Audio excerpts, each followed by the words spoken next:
Okay, it is time for Do the Thing with David Kelman. And I'm here with a very good friend of mine and somebody who I have a ton of respect for and support both personally and professionally. His name is Cody Porter. Cody Porter is a pro fighter and is building a name for himself as a professional fighter. So, Cody, it's an honor to have you here. You know how much I love you and care about you. Thank you for being here tonight. Thanks, dude. You make me sound awesome. Well, it's because you are fucking awesome. Let's call it what it is.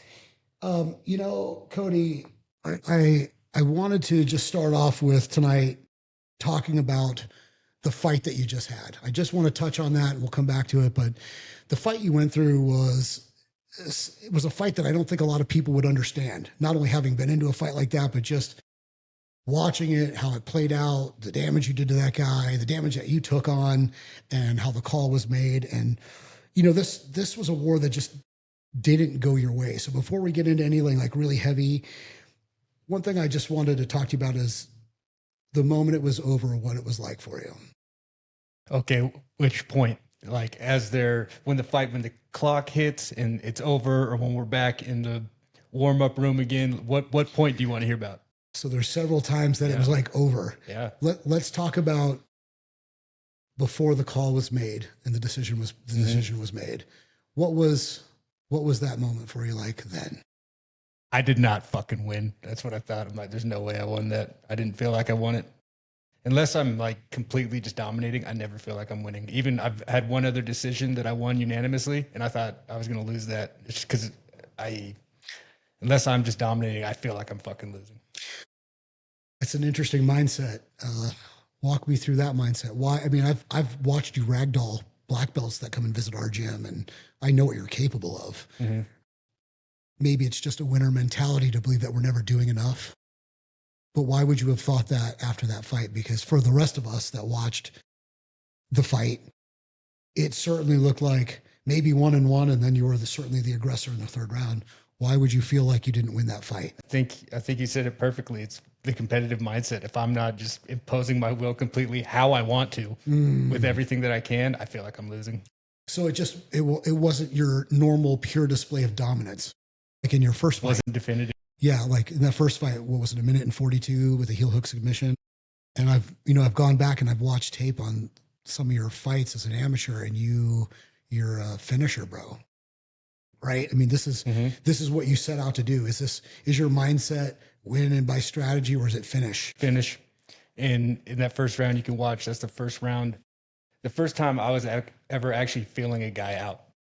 Like I got a body lock. I let go of it. I was doing different things. If I would have, that's my style. It's not my style to feel you out. I need to see how you deal with pressure right away. We need to make it chaotic because if I'm not doing that, I'm behind. I was being too, like I got a body lock and I didn't even really go for a takedown. I was just holding on to it and then I let go of it. See how we're doing all that type of stuff. I was just feeling it out. And he took advantage of that because it's not where I'm good. And that's how he caught me with that right kick when I was coming in southpaw. As he timed it, because I came in, that was like the first strike I landed was that southpaw lead leg kick, and I landed it one time because he was doing a good job staying away from me, and I got that one time, and I went back for it again, and he caught me with that. Yeah, Cody, that was hard to watch, right? Because I've personally sat in and watched you train. There are days I finished jiu-jitsu, and I know you're there to do your thing, and I just like to sit back and watch you do what you do, and I know what you've put into this, right? I know. How much you bleed, not just on the mats and in the ring, but like to get to where you're at. The moment they made the call, what was that finishing moment like? Expected it. When they said that he won, I was like, yeah, saw that coming. One thing I didn't even take into account was fighting a Florida guy in Florida from one of the biggest gyms in the country, not just Florida. Because who knows, even my decision win here in Idaho, I knew over half the judges. There's some influence there, isn't there? For sure. That was my thought watching the fight, especially watching it a few times, knowing that Elsoni was from that area. He was a local favorite. And there were two things that stood out to me when the call was made. One was that he was the crowd favorite. You could just tell coming in the cheers, like he was a local. Like that's what, if he was fighting in Idaho, it would have been the opposite. Two was the body language after the fight. And you're telling me reflects your body language. And, as soon as the fight was over and the time ran out, you put your hands on your hips and you're very stoic anyway. And so he raised his hands like a definitive win. And I thought, how much does that influence judges? Right? They say it does. Yeah. Like, so the body language, if you would have raised your hands like you won and he did, do you think that may have even changed anything? Or do you think it was? I don't know. And I don't care because that's not me. I'm not going to sit there and act celebratory for something I don't know for sure. It's going to be what it's going to be. I didn't get to finish when I had the opportunity to finish. That's my biggest thing. I gave that away. Whatever happened, happened. I mounted the dude for 4 minutes and didn't finish him. So it's on me. Yeah. What hurt worse? Was it the physical damage you've been dealing with? Broken nose, your eye got damaged from the fight, or is it the loss? Oh, loss for sure. I'd be taking this way better if I won the decision. It's so easy to deal with, like, losing money, not working, getting injured when you're like, at least I fucking won. But now all of that, plus I lost, you lose half your money from the purse, and you're the loser. Well, a lot of us don't see it that way, even though the number reflects that. I want you to know that you've got a huge group of people that are behind you, that believe in what you're doing and that continue to support you as you grow. I have a feeling that sometimes losses and damage like this are necessary to help us evolve. What are your thoughts on evolving from this? What are you going to take from this fight? What are you going to take from this fight to apply to your style of fighting or the next fight that you come into? Great question. Really, it's just no mercy. I fully understand what we're meant to do there now. Before, it's like everything was going my way. I wasn't really taking much damage, kind of almost playing it nice, almost. And I don't know, I just feel like something switched. And I don't want to get too much into it. I'm going to do this, I'm going to do that, but it's going to be a while. I'm going to have to recover from this. I'm not even going to say I'm going to fight again, but I want to. It's just you never know what's going to happen. A lot of things, I need to see how the next 6 months play out. I need to see how much the insurance from the fight promotion does, or in a positive spin, doesn't fuck me from this. Because like I don't have health insurance, so like getting all these surgeries was out of pocket. But luckily Florida has like a $20,000 insurance claim. So we'll see how much they do or don't fuck me on that. Plus we'll see how much my eye heals. But the doctor, she says I should be fine. You're like Wolverine, bro. Yeah. Well, that's tough to hear that, right? The first time I met you was in Twin Falls, and you were a really scary guy to me, just so you know. I was just there as a guest supporting BPI's fighters and was invited by Professor Jason Lambert and the group of guys, so I didn't really know anybody. And I went out there with my son, and I remember sitting at a table with you, and I was like, this guy's scary as fuck. Like I knew who you were, but I remember sitting at this table and you're like eating food and hanging out and you were like the nicest guy in the world. You're like, so where are you from? And like just started this like really nonchalant conversation to get to know me, a stranger in this house full of these fighters. And, you know, it's really tough to hear, you know, I know the savage part of you. I also know the good guy side of you. That's like the human part, how much you help all of us in jiu-jitsu as a black belt and what you put yourself into. So we all want to see what's best for you, no matter what the result is. I would love to see you continue to fight because I believe in you. I know everybody does. But if it doesn't go that way, it certainly doesn't diminish your value. And I hope you understand that. Yeah, man. Thank you very much. Yeah. Yeah. And I'm not going to go one way. Like, I can't wait to get back out there because that would be a lie. And then I can't be like, I'm never fighting again because that would be a lie. I'm just in this weird, just time. I just need time right now. There's lots of things that need to be figured out in my mind, in life. What's it like to be in this purgatory? Been here before. It's part of the process. What's it like? It's a great question. What do you mean? How does it feel to live in purgatory? How does it feel to be in a place where you can't do the thing that you do and you can't commit to, you can't commit to anything? You're not a guy who's non-committal to it, Cody. Mm-hmm. Everything you do is commitment. I've watched how you eat. I've watched how you track your shit. I've watched how you train. You're the most committal, obsessive guy I've almost ever met. It's one of the reasons why I support you is because you're borderline crazy with it. And it takes that level of obsession to be a pro fighter or to be really good at anything we do. So here you are, one of the baddest men I've ever met in my life, right? Thank you. And you're in fucking purgatory and you can't do the thing you're built to do. How does that really feel? Dude, it feels terrible. It's like depression. It's legitimately depression. The only time I get depressed is when I'm injured and can't train. And that's where I'm at like right now. Like before I started training, I feel like I, like all young people, uh, just a lot of issues, depression, rage, anger. But then I finally found something to put it into, where then I met people that liked me for it. And it just put a positive on everything that was kind of wrong with me. But the thing is, once that's taken away, you're still you. All that comes back. I don't have anywhere to put it. So now I actually have to sit there with how I actually feel and think about it. That's brutal. Yeah. That is truly the meaning of purgatory. Yeah, that's brutal. It's one of those things where it's almost like you can't say anything else about it because nobody understands what that living hell is for a pro fighter and somebody who's chomping at the bit to get back out there but can't commit to it, and you can't train and you can't do the thing that you're really built to do, Cody. Mm-hmm. Ooh, what do you think this fight exposed about yourself that you didn't know about yourself before? What did this unravel for you? Because you went from amateurs. What were you, 9-1? Am I correct with that? Yeah, 9-1. You're a 9-1 guy, and these have all been pretty highly dominant. Your first pro fight, you just smoke the cat. You come in and you take this loss off decision, which was very debatable, but it's a loss. What did this expose about you that you didn't know? Like, what's the truth? What unraveled for you afterwards?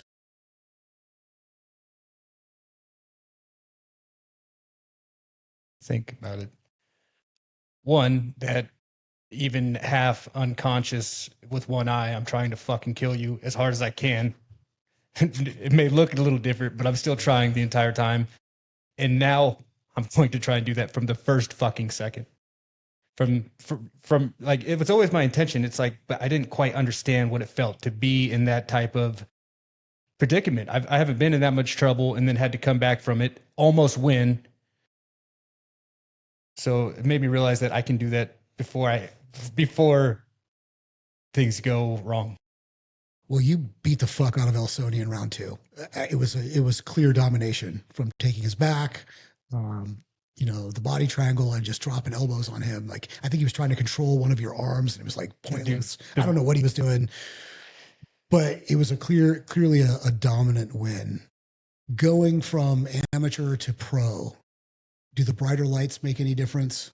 Yeah, that show I definitely felt a little bit more nervous. I think it wasn't the lights so much; it was the stadium at the Tampa Hard Rock. It was different. It was kind of epic, like the way it was set up. You can see from the video how high the cameras are over the cage. So there was like rise tiered seating. It was just epic. The whole little arena they had us in was pretty epic, and I felt a little different in there. What do you mean by you felt different? It felt bigger. The whole experience felt bigger. The bright lights made a difference. It wasn't really the lights though, because the lights were the same as the other fights. It's you could generalize it under the bright lights, but it was the size of the arena. When I say the bright lights, I mean the spotlight of a pro. Like, the venues become different as a pro, right? Like, you've now fought on the UFC, prelim card. UFC Fight Pass. Yeah, UFC Fight Pass, right? And you fought, and this one was sponsored by the OnlyFans on the CFFC, correct?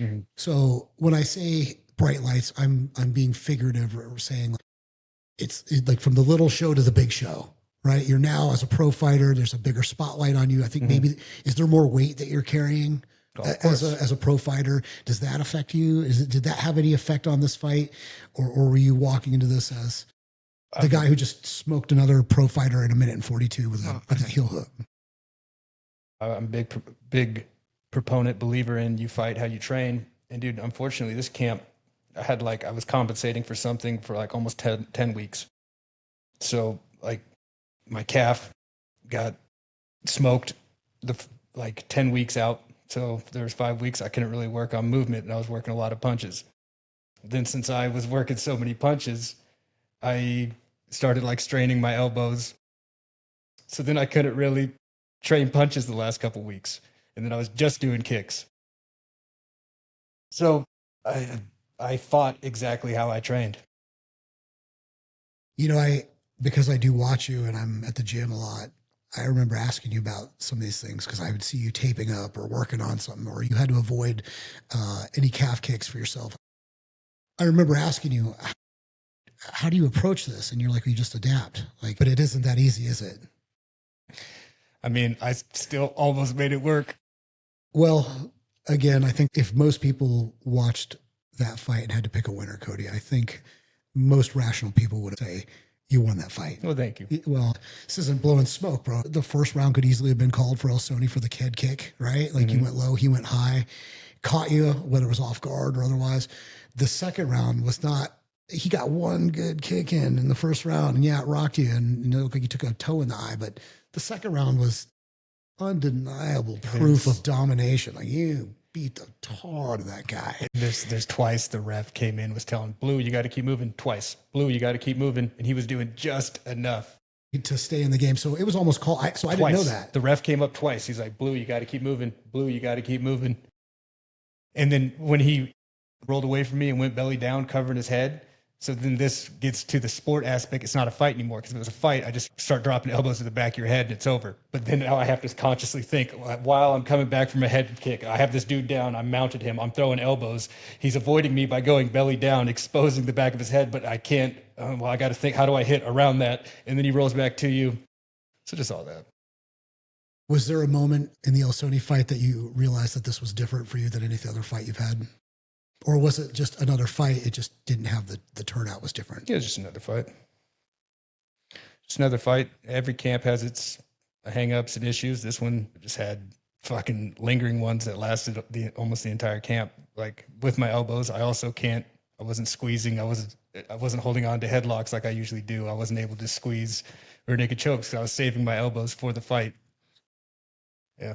More of that, huh? Well, it's not no more of that. I just every fight you get better at like training, knowing your body, how you need to train. And I like this camp, I did even less because I had to, but now I can see how you're only fighting for 15 minutes, 25 minutes. You don't have to train for hours all day, twice a day. That becomes deleterious. Then you're just doing it to do it. I'd rather keep it more concise and intense. That's what I'm going to do. Intensity, more laser focus. Yep, it's going to be more intense, and it doesn't need to be these long grinding sessions. You know, you told me at one point that after that head kick, you fought for a certain amount of time before you actually were conscious of your movement again. Clearly, not only did you survive, but you kept going. That's crazy survival instinct. When did you come back? And what were your thoughts? Yeah, when I came back too, he was in my full guard. I thought he had taken me down. I didn't know I got head kicked. That's when you came back, when he was in your full guard. Full guard. So that's like, because I got head kicked. And I've watched the whole fight through one time. I've watched the second round a whole bunch, but I've only watched the whole fight one time through. And yeah, I did not know what was happening until he was back in my full guard. That was all off just will and instinct. I don't remember any of that. Well, you look damn good, bro. Like that's, well, dude, it's, for a guy who didn't remember until you woke up and he's in your full guard, like, holy smokes, man. Like you maintained composure. You certainly didn't look, you knew it looked like it hurt, but you didn't look, it looked like maybe you needed a moment to compose yourself, but it didn't look like you were unconscious. At least to me, it didn't. And I've watched that fight now a handful of times. So kudos to you for being such a tough bastard, bro. You're incredible. And then it just shows like, how in shape we were for that, to be able to, weight cut, survive the head kick, come back and still almost finish in the second round.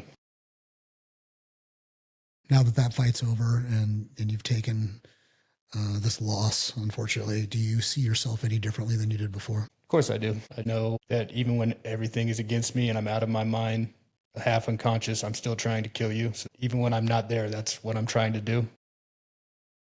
And then also, I know what I need to work on, what I need to drill more, how to drill it to, hopefully the next person that I do fight, if I fight, when I fight, will watch that and think that I'm going to be an easy fight. There's so many things he's got holes in, but like I know they're there and I'm trying to fix them. And I'm going to fix them. I said something to you a little while ago. I don't know if you remember this, but maybe I sent it to you through Instagram, but it said, an injured lion is still a lion. Mm-hmm. So the fact that you continue to fight through that type of injury is a testament, bro. That's the heart of a lion and the mindset of I'm going to kill you even with this injury. It's almost, you got to take like what they say about Nate Diaz, dude. He just ran out of time. True. I ran out of time. Yeah, that third round looked pretty tiring. Both of you guys looked, everybody looked pretty worn. I don't know if you recall seeing him in his corner between second and third round, but he didn't look like he wanted to go back out there. No, but he did. Kudos to him. And like, I think too, like, dude, I had one eye. Like, I know I threw that kick and I slipped because it's like your equilibrium's messed up from getting head kicked. Then I only have one eye. I throw the kick, I'm falling down. I'm like, fuck, can't even throw kicks right now. Well, and there's blood and sweat on the bats too, right? I know that was pure just coordination. I didn't slip on anything, dude. Really? I just tried to throw that head kick up, but my equilibrium and not being able to actually see him, I just fucking threw myself on the ground. And like watching that round too is even at that point, I was like slipping his punches still, but I couldn't return the way I wanted to. So that's another thing to practice. When you took that loss, what was the inner voice like? I can tell you exactly what it was. We're in the back room. I had to get 6 stitches here on my nose, and I'm just bleeding out. Fucking this eye's like more and more swelling. I can't see out of it. I'm just back here like a fucking jerk off. Wow, I'm such a jerk off right now. That's how I felt. That was what's going through my head. I'm like just back here bleeding out, lost a fight like a fucking jerk off. that's all I can. That's hard for me to hear. I mean, I think it's hard for anybody who loves you to hear that, bro, because that was a war. I mean, that was a pure fucking war for whatever it matters to you. There's no way anybody sees you that way. Thanks, not from where I sit. Like that's. I'm my own worst critic. I know that. Did it make you question whether you belong at the pro level? Dude, if anything, it's like I'm just some dude from Idaho, flew across the country to fight a guy. If you look him up, he's from Egypt. Mm-hmm. He was some African Greco-Roman champion wrestler training at American Top Team, one of the best gyms. And I went out there and almost finished this dude. So I'm like, no, I belong here. Of course I can get better, but it's like I'm just some dude from Idaho bringing it to this motherfucker from a top tier gym. That's how I felt. Like, no, I do belong there, but it goes back to like, how much is it truly worth to me? That's why I got to wait and see how all this plays out. You think he expected that you were just some guy from Idaho? Yeah, I think mostly. Part of it was like, I'm a guy that's trying to win, but still, it's just some guy from Idaho black belt. Well, after the fights and you see, fighters put their real clips up, I did watch some of his, his posts. And of course it's the head kick and it's the few bright moments he actually did have. But when I watch the whole fight, I'm like, that doesn't tell the whole story. This isn't the real story. Would you fight that guy again? Would the outcome be different? Yeah. Yeah, I know. How would you approach this differently? That fighter specifically. Like that fighter specifically, just be on him from the beginning. He's really good at distance. He's good with that space. Don't give him that. It's what I should have been doing from the beginning, which I tried to, but I wasn't going all in. I was still trying to save too much energy. With that body lock, I should have just turned it into a grind right there, but I didn't. Why? I don't know, because I was trying something different. I was trying to be more strategic and tactical. I guess that's part of the process. Maybe not a pro fighter, Cody, but it's like that in life everywhere we go, right? They say jiu-jitsu is life, life is jiu-jitsu. Pro fighting can be applied. Like we try things, we experiment. I take risks here sometimes and they don't always pay off. And you're like, fuck, I sit there and I'm like, I'm a jerk off just like that too. And I'm like, I made a mistake.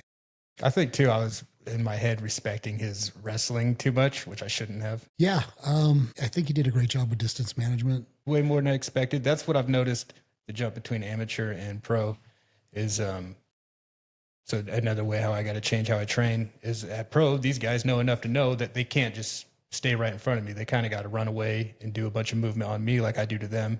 Because you watch my last couple of amateur fights, guys just come right at me, and I'm really good at that. But if you turn it into more of this dynamic, you're moving away, I'm moving away. That's new for me in live competition. At the pro level, you say the pro level. Because if you watch my first pro fight, he did the same thing. He was doing a good job just staying away from me, but he backed himself into the fence. So the new approach will be to manage their distance better. Is that what you're saying? Yeah, not expect them to kind of just be right there for me. That it's going to be a little bit more of a game where we're both moving around and trying to touch. But like I say, you train how you fight. And if you watch how I was hitting pads for this fight, it wasn't really like that. So it was new. I'm used to having somebody right there that was almost stalking me. You know what I mean? And so these guys see that I'm good at that, so they're adjusting. You know, there's not a ton of tape out there for people to study your movements. So I hope whatever you bring to this next fight, it's unrecognizable to other people and that they can't deal with it. That's what we hope for. And having all the success as an amateur, and then you say it's different in the pros. I think we've established you're like, hey, it's a different level of pressure. The fights are even different. What do you think, if at all, what lie did being a really successful amateur fighter tell you, especially with all the success you had, right? Crazy domination. I don't feel like there was any lie. Well, what did it expose for you? I mean, it's the same thing, right? It's a lie is just the term I chose, but being an amateur with all that success, just mowing through people, Mm-hmm. and then stepping into the pros, you say it's different. What's the difference between being an amateur and a professional? What do you really think that difference is? The intensity, but not just intense, not just being intense to be intense. Intensity with your good technique. Whereas at amateur, you'll see a lot of guys being intense just for the sake of being intense, not a lot of technique. But now at pro, you got to keep that same intensity, but now you also got to keep your good technique, your good structure, but still have that intensity to it. Leading up to this fight, again, I've watched you train, I've watched you eat, I've watched your discipline. What is your life like in between the fights? Well, right now, complete opposite, zero discipline, depressed, no purpose, low motivation. But that's how it is right now. Since I've been training with Jason again at BPI, we have been getting ready for something since October 2023. So this is the biggest difference between a fight, mostly because I just can't train right now. A fight at the end of 2024 when I got the infection, the MRSA infection in my ankle, even during that, I stayed real disciplined. So what was the question again? I'm sorry. Oh, what does life look like in between your fights? I mean, you're so disciplined, and now you're like, hey, I'm not disciplined, and I'm feeling chubby, and I'm eating sick. I'm not worried. Like, what does your life normally look like between fights when you're training to like what it looks like right now? Usually, if I'm lucky, I'll have some work right after a fight or soon after a fight, and I'll actually do some work. I won't like track calories in between fights. I'll still try and eat clean, but I won't be super precise. I'll give myself a cheat weekend. Like on the weekend, like without a fight on the weekends, I'll kind of be, okay, I'm going to eat whatever I want. But during the week, I'm going to eat clean, but I won't count. You know what I mean? There's really not that much difference. This is just what I've been doing for the last couple years. So without that mission, without the next fight, without a surety that you're going to be returning, how do you deal with that on a day-to-day basis? Right now, it's still real young. I'm still figuring it out. But as soon as I can get some type of routine going, I know everything will take shape and return to the form it should be. It's just I have no routine right now because I can't even work out hard right now. I can't change the pressure in my head. So I can go for walks. I did like some fucking standing marches and twisting my hand around and gripping rice the other day. So I can't do too much right now. You're extremely limited. Yeah, because I got these sutures in my eye. And if I change head pressure, I didn't realize that's the biggest thing. It's pressure. And if you tear those, you're going to have major problems. yep. And so like they say the real sensitive time is the 2 week mark. I'll be at 3 weeks tomorrow. So I can start trying to do more stuff next week. I guess probably a good thing I'm not working this week because I would probably be doing a little straining and pressure changing in my head. But they say the first 2 weeks is when it's most like the sutures don't even start to adhere until 2 weeks. Yeah, man, that's wild. What do you think people think of pro fighters like? A lot of people are like, oh, you're a pro fighter, you fight pass. Like they think it's, money and fame. And what's the reality of the price you've paid to be here? And when I say be here, I don't mean here in the podcast, but to be here as a black belt jiu-jitsu practitioner, a pro fighter, to have gone through everything you've gone through. Like, are you making a ton of money? Are you living high on the hog? Or is it what everybody thinks it is? No, absolutely not. And if I would have known how hard it was when I started, I don't know if I would have done it. But you just keep going and eventually gets to the point you're like, well, it makes more sense to keep going than to stop. You've already sacrificed so much. All right, why do you do it? Why do you do this? Why do you do the thing that if it's not lying in your pockets, why are you doing it, Cody? It's a great question. It's because nothing else like fills me with as much purpose and makes me feel like my life is as worth living as when I'm doing that and I'm training consistently and I have a mission and I have a goal. Highs and the lows. Right now I'm in a low, but it's like for the last 2.5 years, I've just been a laser. You know, this is just a season, right? It's Mm-hmm. like a storm. Like we go into these storms and they suck. And sometimes it's really difficult for us to recognize that like it's going to end and you're being in purgatory. It's like, I can't see the horizon. I can't see 20 feet in front of me. I just know this sucks. This is a season for you. This is not going to last. I know we'd all love to see you come back. And you've said a couple of times when I fight or if I fight. Do you want to come back to this? Of course I do. Of course I want to fight again. It's just I need to have it make sense and not just be doing completely brain dead, retarded things. Like if it gets to the point, it's like, why would I be paying? Oh, this fight only cost me $5,000 out of pocket. Like that makes zero sense to do that, you know, unless you're really insane. And I'm not that crazy. Just be like, no, I got to do that again. Well, so you pretty much pay to be a pro at your level at this point, right? You're paying to be in the show. Sure, you get some sponsorships. Sure, you've got a little bit of help, but time off work, injuries, just all of it. Mm-hmm. You're not rolling in dough yet. Clearly, you're paying heavy tolls to be severely injured. Does that make you angry at any point? Are you pissed off? Yeah, but you get over it real quick because it's like, dude, you knew what you're getting into. It's the name of the game. Yeah. I can't be too mad at it. Nobody made me do that but me. I knew full and well what I was getting myself into. So that's why it goes back to just feeling like a jerk. I was like, I chose to do all that. What kind of person do you think takes to come back after that then? Right? If you're like, I'm a jerk off and I lost this fight and I put in all this work but you're like, yeah, I'm coming back. What's wrong with you? Is like, does it show by me wanting to do this, does it show how fucked up I am or how fucked up the world is that out of everything I could be doing, this is the most meaningful thing? Especially right now, the way the world is now, dude, this makes the most sense. Everything else, like, I have a family, have a kid, buy a house. It's like, that's what's more, what has a clearer path to me is being a fucking pro fighter than any of that. Yeah. You know the direction, but the path is unknown, right? This mission that you're talking about is really common with some of my other good friends, people who I know who've served at high levels, as Rangers.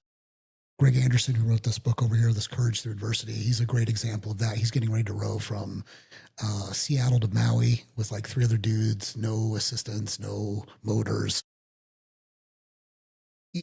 There are men who choose these hard routes, right? They choose tough things because it's where the fulfillment is. I'm a big believer in that. I don't operate at your level as a pro, but I own a couple of companies and I roll in jujitsu 4 or 5 days a week. Like I'm only at my best when I am nodding and drooling on myself, whether it's physically or mentally, right? I have to have some mission. And without that, I really feel lost. If you are not able to come back to this, what will you do? And I will be the greatest contractor, carpenter, tradesman around. If I put all the energy that I put into fighting and training into actually doing a job, I will be badass at it. I have no doubt you'll be great at anything you do, but what will you do? That is not the mission you just talked about how wife, kids, like this, get a house, like you're like this mindless automaton, right? You're living it's the American dream, but it's like, it just, without the mission, you're going to be lost. Being the greatest tradesman in the world will never give you this mission, right? I don't care if I own 5 barbershops and 10 scalp micropigmentation companies and none of that matters. Doesn't matter. Money doesn't even matter. It's really about purpose. What will be your purpose? I guess that's what I'm like. This has always been, I've realized, escapism for me. Training is, I need to be stimulated.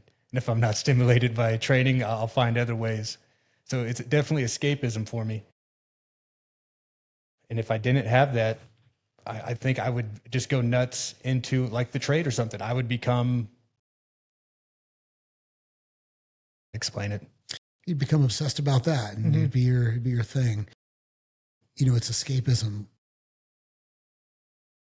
What are you escaping? Well, my mind, but I feel like my mind is just, dude, it goes back to, like you said, the American dream, but they're just making it more and more unattainable, especially for younger people like me.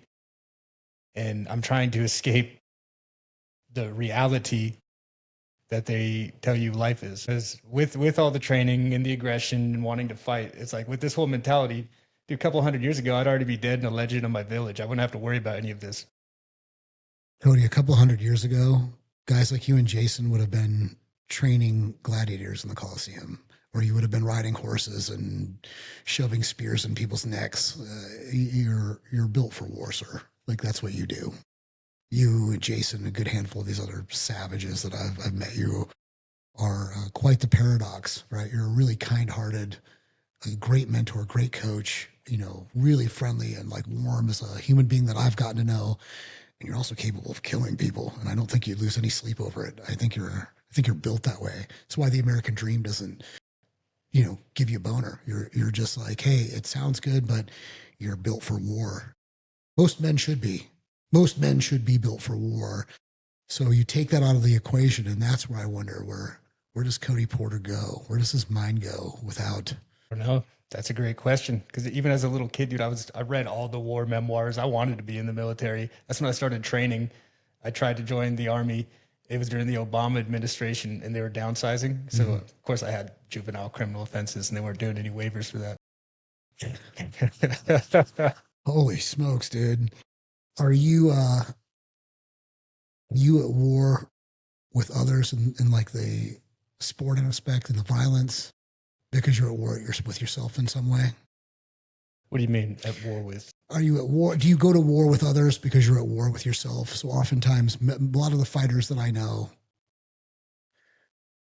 they have inner conflict. Some of it comes from childhood, some of it comes from abuse, some of it comes from troubled life or their circumstances. These guys are angry. And I find oftentimes that they fight others because they're at war with themselves. Mm-hmm. Are you at war with yourself? Yeah, I used to be a lot angrier. And what's funny is like the better I've got at fighting and the more I've fought, I'm actually the most chill I've ever been now. What was that guy like? That pissed off version, angry version. I don't think I'd like to meet that guy, but what was he like? He wasn't as good at fighting. So everybody was safer. Everybody was safer. Everybody was safer. Well, then thank God for the rest of us that walk around men like you. That's crazy. Where did this inner tumult and going to war with yourself, where does that come from for you? You know, you've got all these people around. Where does your inner tumult come from? Where's the angst come from that drives you this way? Oh, dude. Being a fat kid. It's all fat kid rage. Is it really? Mm-hmm. All right. Tell me more. Oh, just being, okay, so when I was younger, I was like 230 pounds at my heaviest as a kid. So not like a 6'2" me. I was like a 5'8", 10-year-old, 230 pounds, but aware enough to know that it's not right. Like, what is going on? Like uncomfortable, self-conscious. And then back then, dude, nobody knew anything. Oh, you'll grow out of it. Nobody knew anything about diet. Oh, just eat less, but still buying, all the, can we say it, the goy slop food? Sure. Yeah. Say whatever we want. There's no holds barred here. This is Okay. freedom of speech and fuck everybody else. So, Yeah. And if you don't like it, just turn off the podcast, man. So a lot from that of just feeling like helpless, being made fun of, just not knowing what to do and just knowing something's wrong, but not being able to do anything about it. A lot of it comes from that, dude. Were you picked on? Yeah. Cody Porter was picked on. That's Oh, yeah. a very, very tough thing to imagine because again, I've seen guest black belts come to our gym that you've ragdolled before a fight. Like that's when I went, holy shit, that is dangerous. Guy's been doing jujitsu. This guy's been doing 22 years. He's younger than you, same size, and he just gets ragdolled. And it's like, holy shit. Did anything specific happen as like a young kid? Just might have been picked on, beat on, or just normal shit, just getting made fun of. When did you decide to make change? Between 7th and 8th grade. I was actually here for summer with my mom. And then I told them, I'm like, I don't want to be fat anymore. So they got me running like 3 miles a day and lifted weights a couple times a week. And then, between seventh and eighth grade, I was like a new person. When did you learn about fighting? My mom had me doing Kaiju Kempo when I was a younger kid, but anything you made me do, I hated it. So like I was just a whiny bitch about it the whole time, but I still did it for like a year, maybe 2 years. I could do my splits all the way. I was good at the kicks, but I didn't like to do it because it wasn't my idea. Mom was making me do it. Isn't that the truth? Mm-hmm. And now looking back, I'm like, God, I wish I wasn't such just a little baby about it and kept doing it. Because just a little bit I did carried over to now, like with my hip mobility and flexibility. What will it take for you to get back to where you need to be? Is this just going to be a matter of time and physical assessment? What do you need in order to get back to where you're at? I just need to, one, have my eye heal.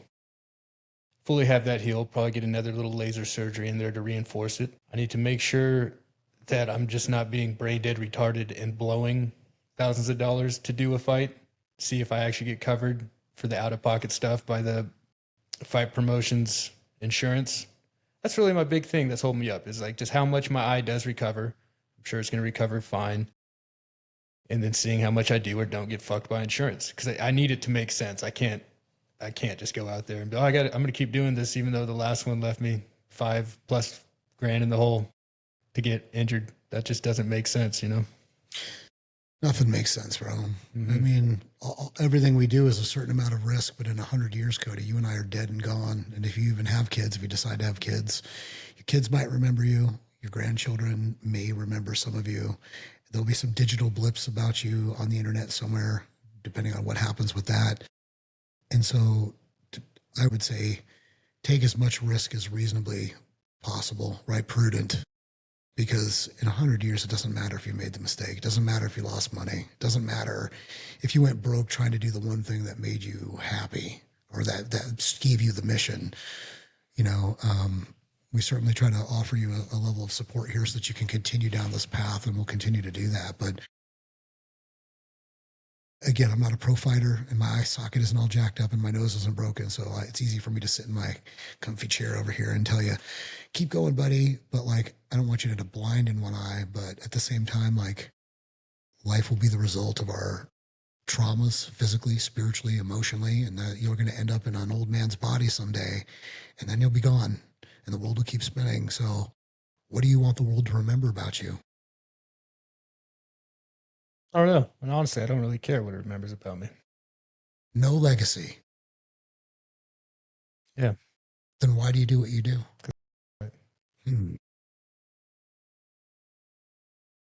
What's the day? Is that your daily like North Star? Is just what feels right intuitively? What's the North Star for you? It's a great question. You're a very moral man. Yeah. Yeah. So no, I don't just do what feels right. I'm not a hedonist, but this just feels right. Something about it. Like right now, of course, what I'm going through now, I'm like, this is fucking retarded. Why am I doing this? Mm-hmm. But, and I know that heals because I felt the same exact way the first time I ever lost an amateur. I know eventually that goes away. That's just part of it. But there's something about training and fighting and being that discipline just feels right to me. That like when I'm doing that, I'm doing what I'm supposed to do. And usually when I'm not doing something like that, even when I take a break from the gym, my life spirals so fast. Everything goes to shit so fast.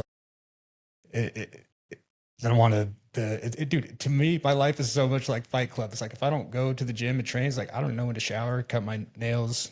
Like you've seen me. I haven't trained 3 weeks. I show up all grizzled. Like my skin's all dry because I'm just like, what am I doing again? There's no mission. No. Yeah, because I've seen you tuned up. I've seen you when your cylinders firing in order, and you look sharp, and the way you speak and the way you move. It's like, holy shit, man, that is a different human being. You know, we love both versions of the guy, right? It's not the fight guy. It's the mentality, and it's the guy who just puts himself in this line of fire that everybody loves. So no matter what you do, Cody, you've got a lot of support. You've got a lot of love. But I would say to you, continue to push, continue to take the risk as much as you can take on without, living in your car. That wouldn't be prudent. Mm-hmm. Because I really do believe you've got a future in fight. Especially if your eye comes back and everything looks good, like you're an incredible dude. Thank you. You have a lot of people who look up to you this way, right? Not just me, but you've got a whole crowd of people at BPI Fight and probably across other gyms because you don't just train here, but I mean, mostly train here, but you have a bunch of people who look to you. Do you have any responsibility to them to continue on, or is this really just a solo journey? Nah, I don't owe anybody anything to keep doing this. This is all for me. Yeah, man, I like that. And if people don't like it, fuck them, man. I'm just some dude at a karate club. Why the fuck are you looking at me like that? Just some dude in a karate club. I know you play that down because you're very, very dangerous. Are you aware of how dangerous you really are? No, because I still feel like the same goofy fat kid most of the time, dude. That is mind blowing. From my perspective and watching you train and again watching you do some of the things that you've done um and even I think the one time I asked to roll with you, I said, hey, can you just can you do top side control? Just I want to see what that water looked like. And it was awful, bro. It was terrifying. And I'm just, swimming in waters that I have no business in. Like it's you're not that kid. Self-talk is super important. How do you think your self-talk affects you? Do you think this is going to like fuck with you into your career, or do you think No, I'm really good with self-talk. It's just where I'm at right now. Like you said, it's a season. I'm in a season. There's many months, almost years, where dude, I talk to myself all the time. Same like I'll be working out by myself and I'll be like, good job, dude. Good job. All the time. Like, fuck yeah, good job, dude. And right now, it's just part of it. And as soon as I get on any type of routine, I'm going to build my way out of it. Right now, it's just as low as it's going to be because I got no structure right now. My structure is waking up because I don't have any work right now. And just how lucky I am to be in a position to where I can go fight professionally, have this happen, and still be okay and not be destitute. I'm like, it sucks I'm not working because we're always obsessed about money and you got to have it coming in. But it's like, well, really? I can sit on my ass for how many more weeks before I really have to worry? All right, fuck. I guess I am blessed. Yeah, you are. Well, I know people want to follow you and people are going to be really interested in what happens next. How do people support you and how do people follow you? You can follow me on my Instagrams, C Porter BJJ MMA. Follow me, get a private lesson, do something like that. That all helps. Yeah, and what about continued training? I assume you'll be under Professor Jason Lambert, continue to train, and yeah. Yeah, I'm going to be out for a minute, dude. This is a season of yielding for me. I probably won't even grapple for like 8 weeks and then go slowly into that because I don't want anything rubbing and pressing into my eye. And they say like full sparring, 3 to 6 months. Yeah, well, I think that's prudent. Mm-hmm. Right. No pressure means no pressure. And your eye is pretty sensitive. So I would say, great. Yeah. Yeah. I certainly want to push you. That's not the type of risk I was talking about either. Like, well, just roll or just, no, I get it. I know you've got, how many fights you have left on your contract? There's 3 more. We'll see what they want to do when I fight, when I want to fight, who I want to fight. Now, that's one thing that's going to change too, is I'm going to have no problem being like, not fighting that guy from his state in his hometown. Yeah, shit like that. You're going to be more strategic. Unless it makes sense too. So you'll be more strategic in trying to pick those. It's not just, I know I can beat this guy, but you're not going to put yourself in a position where it's unfair. I don't care who the fighter is. Mm-hmm. Hometown, again, I really believe that guy won because it was his hometown that influenced the judges. There was some body language after that I read that made it look like he was the winner. But to me, I was like, why are you raising your hands, dude? This is not going to go your way. And then it did. It was like, it was hard to watch. For the fighters that you're coming after and this like fire that's been burning in you and you've been pretty pissed, what do you want people to know? Like when people look at Cody Porter and they're sizing you up for this fight, what do you want in these fighters' heads? Underestimate me. I'm just some dude from Idaho. Yeah. And what's the game plan when they underestimate you? Chaos. What do you mean? Just I do best when something is happening. We are moving. I am on you. We are doing something. Not this kind of dancing around, looking at each other. It's just chaos. No, this is a fight. Like I don't care about being on bottom. I don't care about how it looks to the judge. It's like, dude, all my fights, it's like, I'm trying to kill you. This isn't a fucking sport fight. Yeah. So it's real. Is that the result of this loss? It amplified it.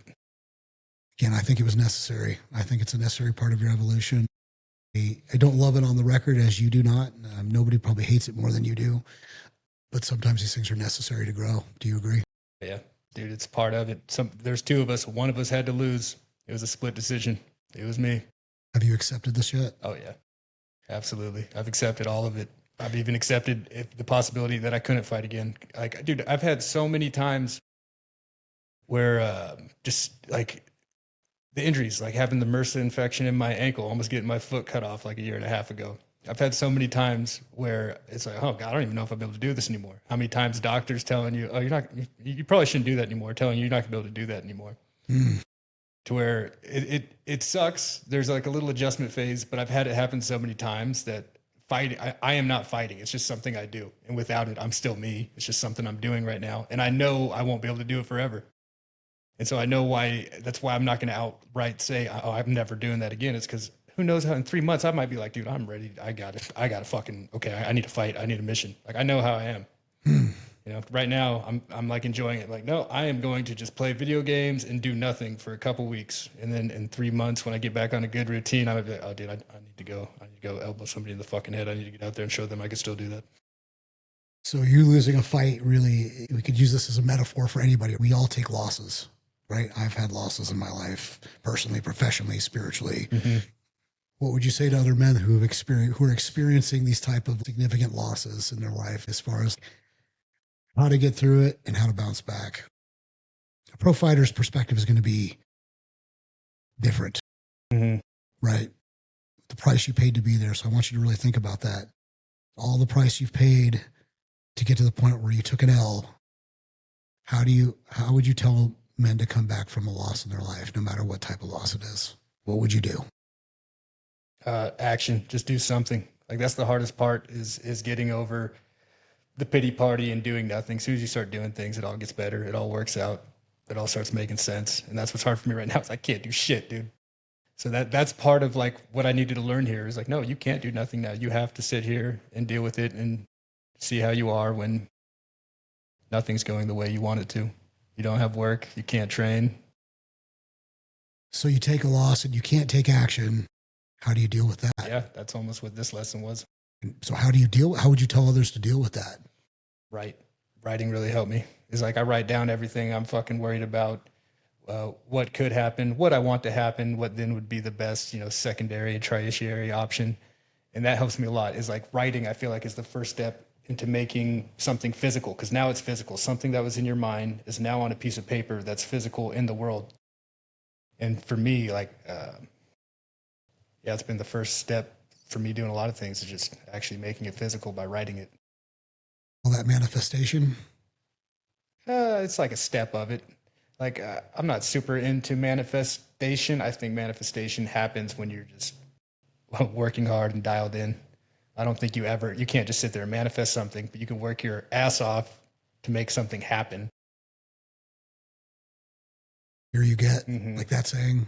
So the manifestation to me is just at first having it in my mind and then putting it down. That's like about as much as I go into manifestation. Everything else is all hard work. But yeah, writing it and making it physical is the first step. That to me. What are you feeding your brain right now? Because I know you said, oh, I'm on a break. It's video games. I'm eating not the best.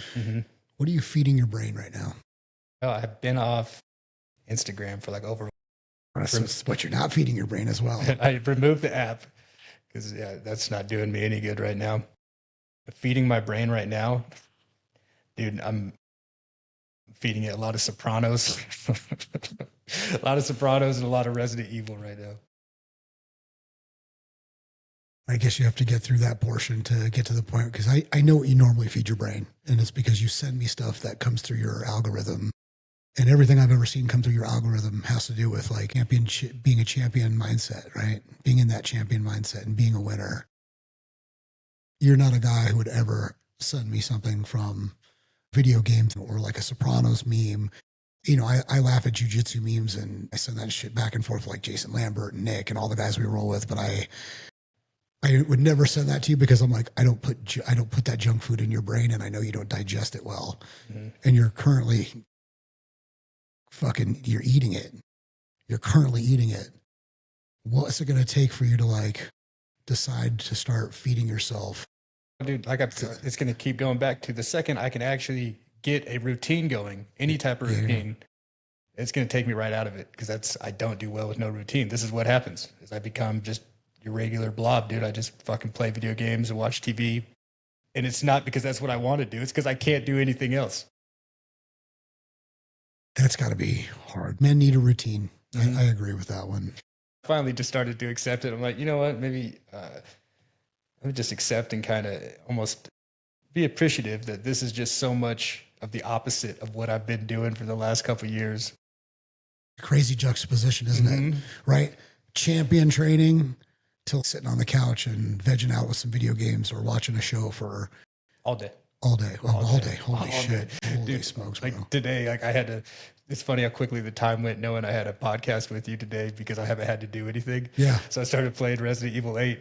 Next thing I know, I'm like, it's 3:00. Oh, wow. Oh, today went by real fast. I'd like to finish this podcast by just saying, Cody, love you, respect you, and that, this thing that we talked about earlier, that an injured lion is still a lion. You might be injured at the moment. You might be laying dormant, but you're still a lion. Everyone's looking forward to seeing what you do next, and whether you return to the fight game or not. You have the love and admiration of so many people. So thank you for being here today. Do you have any final words of wisdom or anything you'd like to say to anybody out there? No, nothing else, man. Just thank you so much, David, for everything, having me on and just being a good dude. Great dude. I appreciate you. Ladies and gentlemen, this is Cody Porter and David Kelman on Do the Thing. Thank you so much. If any of this resonated with you or can help somebody else, please send this podcast to your friends. We'll check with you again soon. Thanks, everyone.